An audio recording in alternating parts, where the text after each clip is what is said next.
Greetings. Do what thou wilt shall be the whole of the law. I'm Lexi Eve, and welcome back to another lecture, or talk rather, on Liber ABA. This one still, we're in part 2, chapter 15, the Lamen. The Lamen is a breastplate, practically a shield of arms. It represents one or more ideas, especially the magic of an order, summing up the knowledge, powers, and purpose of the group it represents. The Lamen of the 12 tribes of Israel was a square with 12 precious and semi-precious stones to represent each of the 12 tribes, from Ashur to Zebulun. It could be said that the Lamen of the Hermetic Order of the Golden Dawn was the Rosy Cross, which is just too complex and rich in symbolism to analyze now and requires a video of its own. In the Golden Dawn, they also had a Lamen in their armamentarium that Aleister Crowley found particularly interesting. You should be able to see it on your screen now. For within it is seen the numbers 666 and 418. 666 is the number of a man, as per the Book of Revelation, and 418, Abrahadabra. Crowley took the number to mean himself, and upon reaching the grade of Magus, 9 circle equals 2 square, he took the magical motto, the great wild beast, to Omega Therion, which, by Greek gematria, equates to 666. 418 is the value of Abrahadabra by gematria, as well as Chet, spelled in full. Chet is the 8th letter. 8 is the number of Mercury in Hermetic philosophy, thus the Magus is implicated. In present-day occultism, it seems the Vesica Piscis has become amongst the most popular shapes of Lamen for magical orders. In short, the Vesica Piscis is symbolic of the ancient squaring of the circle, magical geometry that is meant to hold the secrets of uniting the heavens and the earth. Upon the Lamens found in today's world, you will commonly see intricate symbols summing up the universe and the summum bonum of the order for which it represents. Quote, "In this Lamen, the magician must place the keys of his power.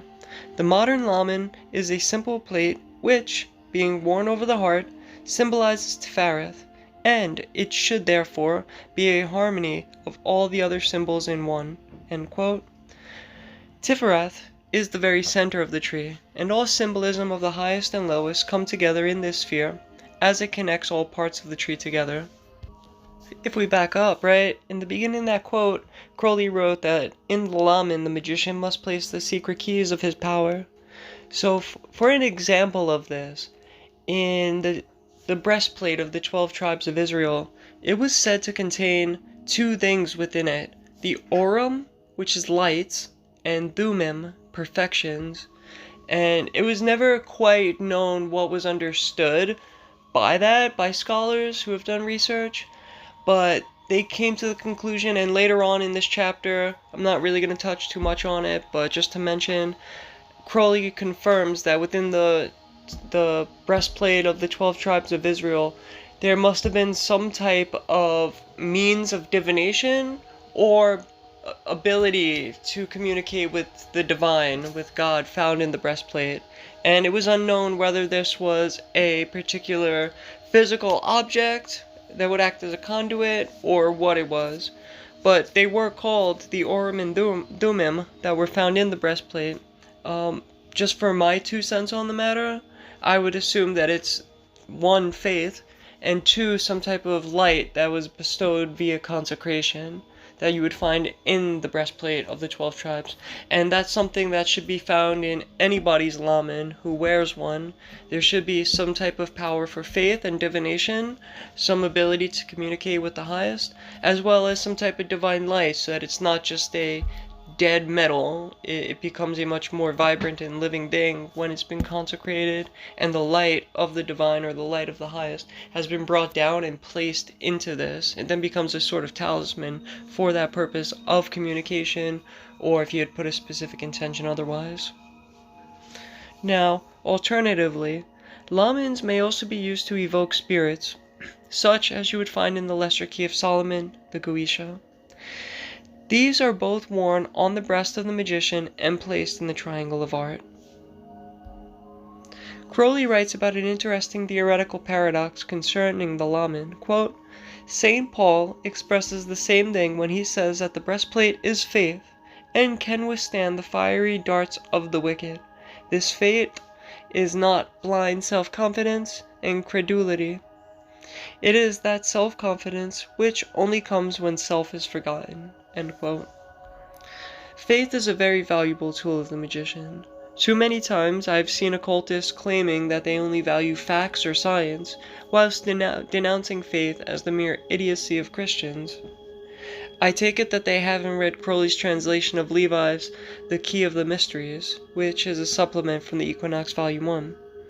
The faith of Christians is not faith at all. It is merely holding on to indoctrinated ideas to evade truth. Yes, faith and science are antithetical, but they are merely two sides of the same coin, each having their own worth, and they are capable of being used together.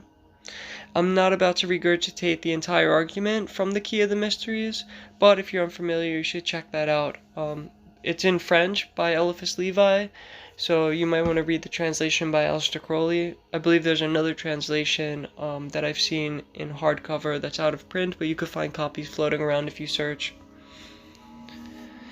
I will say that once spiritual coincidence happens again and again and again, it stops becoming coincidence and more of an accepted communication of the divine through the mundane.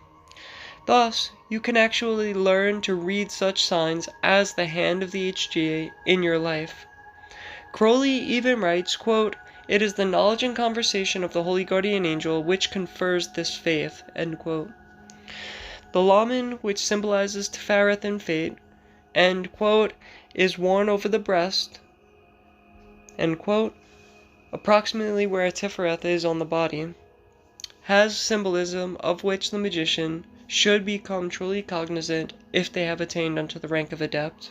So by the time, if you're working in an order that's going upward in a Golden Dawn style initiation pattern or fashion, by the time you reach Tefereth, you should fully have assimilated the symbolism of the Lamen. I've done my best to give you that symbolism in regards to the Lamen in this little talk. If there's any further deeper understanding, it's merely coming from experience itself. So, with that, we're going to end this one, and I'll see you in the next. Love is the law. Love under will. Cheers.